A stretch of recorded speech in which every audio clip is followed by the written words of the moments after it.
내일장을 준비하기 위해서 봐야 할 업종과 종목 이야기들 좀 나눠보도록 하겠습니다. 반도체, 삼성전자를 만약 놓친 개인 투자자분들이라면 반도체 안에서도 어떤 종목을 봐야 될까요, 위원님? 네. 반도체 섹터 소부장 이런 이야기들을 많이 들으셨을 거예요. 소부장 하셨는데 저는 지금 이 소부장의 순서를 조금 바꿔서 강조를 드리고 싶어요. 먼저는 장비, 그리고 소재, 부품, 후공정. 이 순서대로 조금 방점을 두시고 중요도를 놓고 좀 보시면 어떨까라는 말씀을 드리고 싶은데요. 원익 IPS 같은 경우 뭐 좋은 흐름들이 꾸준하게 이어졌습니다. 제가 3주 전 베스트 트레이딩 맨에서도 말씀을 드렸던 부분이죠. 원익 IPS의 이 흐름, 결국엔 장기 추세선상 매수를 해야 될 부분에서는 매수를 할 수 있었던 포인트들이 있었습니다. 저점 구간에서 반등을 주고 다시 이 부분, 코로나 저점이죠. 코로나 저점을 제외하고 반등을 준 이후에 다시 하락했을 때 이 구간에서 매수 찬스가 될 수 있었다라는 부분들 다시 말씀을 드리고 있고요.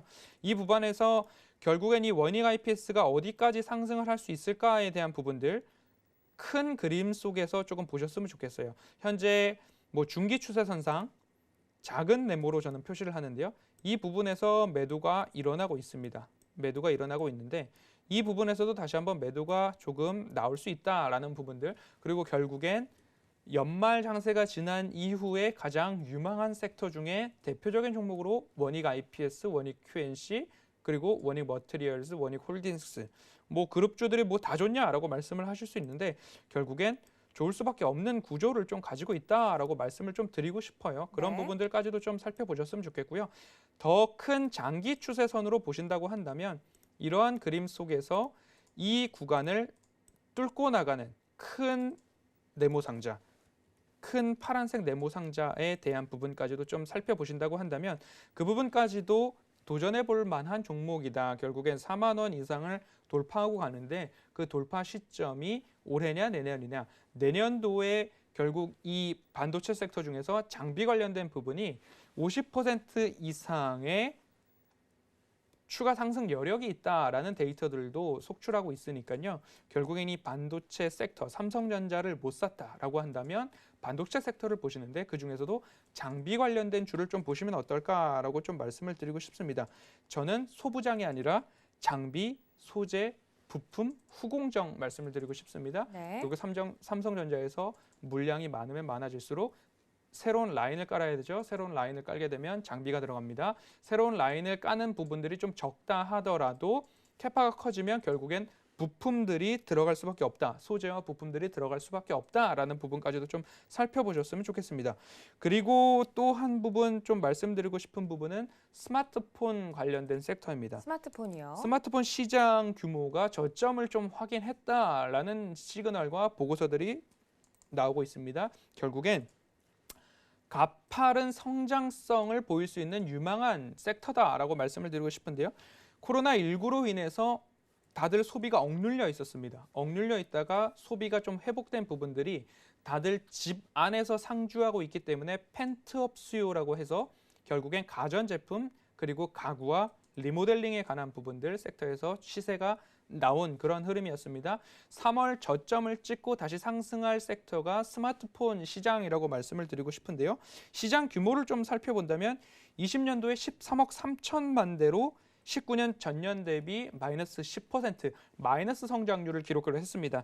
그런데 21년도 연말 기준으로 15억 1천만 대, 그러니까 20년도 13억 3천만 대 기준으로 플러스 14% 성장할 것이다 라는 전망이 나오고 있습니다. 결국엔 펜트업 수요와 마찬가지로 스마트폰의 교환 주기, 교체 주기는 짧아지고 있고 그리고 결국엔 플래그십 모델에서 중저가 모델로의 확대가 이루어지고 있다라는 부분도 좀 참고를 해주셨으면 좋겠고요.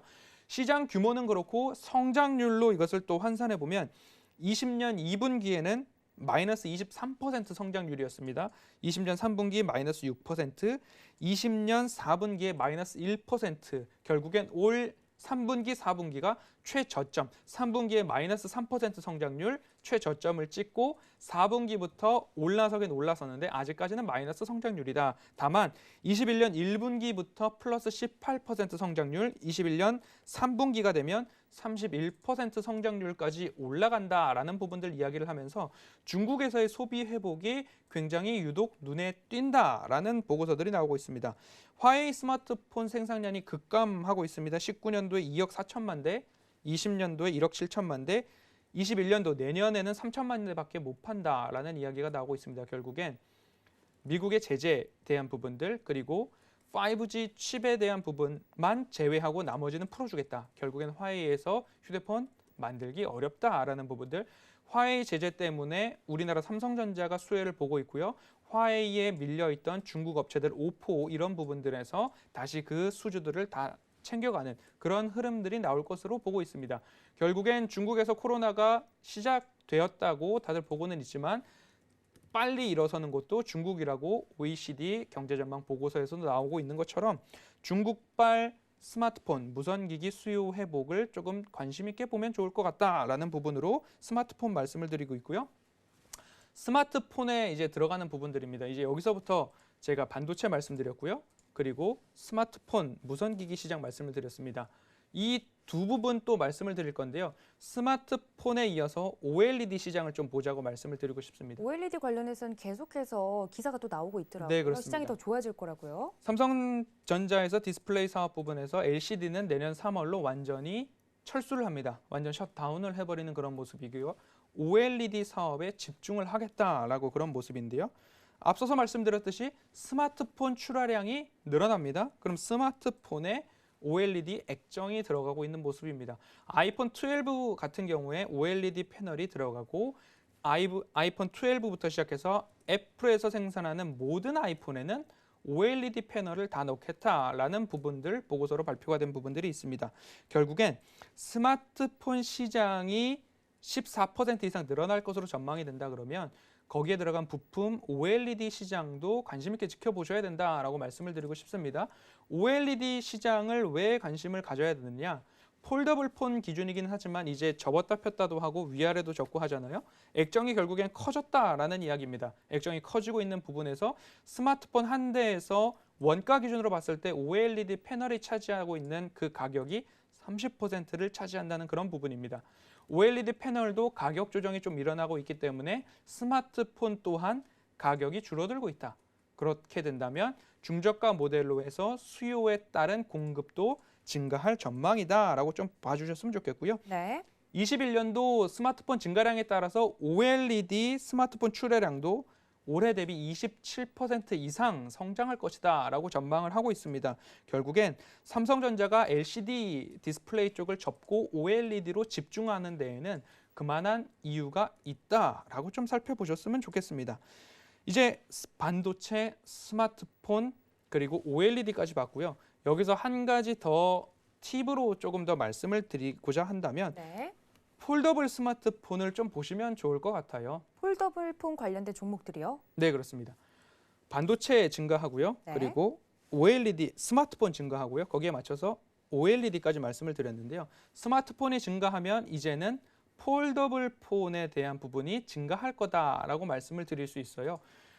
이제 19년, 20년도에는 기술 안정화 시기다라고 연구원들도 이야기를 하더라고요. 처음에 폴더블 폰이 나왔을 때 배송을 했더니만 실제적으로 사용하는 유저들이 보호 필름을 여태까지 다 떼었기 때문에 떼었더니만 접히는 부분에 흠집이 남는다라는 부분들, 적당히 소통이 안 되어 있고 내 손에 들어왔던 폴더블 폰은 세계 최초의 폴더블 폰이었기 때문에 이제 그 기술 안정화 단계를 지나게 된다면 결국엔 21년도를 기점으로 22년도까지 스마트폰, 특히 폴더블 폰의 출하량이 급증할 전망이다라는 보고서가 있습니다.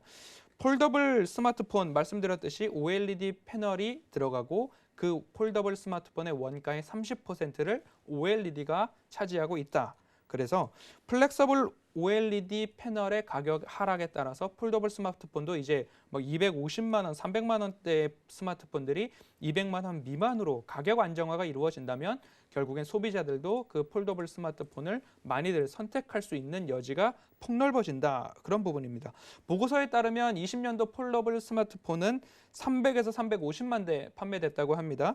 21년도 폴더블 스마트폰 판매량 전망치가 700에서 800만 대라고 하고요. 22년도에는 2천만 대 이상 판매된다라고 합니다. 그렇기 때문에 조금 뭉뚱그려서 얘기하는 거 아니냐라고 보실 수도 있지만 내년도를 준비할 때 제가 이 네 가지 섹터에 대해서는 꼭 들고 가셔야 될 섹터라고 강조해서 말씀드리고 싶습니다. 네. 반도체 중에서도 장비, 소재, 부품, 후공정, 장비주를 조금 잘 보셨으면 좋겠고요.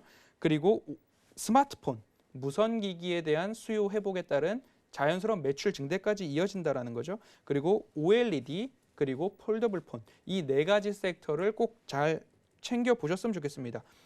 백신에 대한 이야기가 지속적으로 이어지고 있습니다. 그렇게 된다면 일상으로의 복귀를 준비해야 됩니다. 일상으로의 복귀는 무슨 얘기냐? 일상으로 들어왔을 때 우리는 지속적으로 교환하던 스마트폰 교체할 겁니다. 자연 수요가 증가합니다. 그러면 쌓아놨던 재고 부품들이 부족합니다. 그러면 수주에 대한 부분들 공급이 자연적으로 일어나야 되죠. 그러면 회사에는 매출과 이익이 늘어난다라는 이 사이클 안에서 제가 말씀드렸던 네 섹터 한번 잘 살펴보셨으면 좋겠습니다.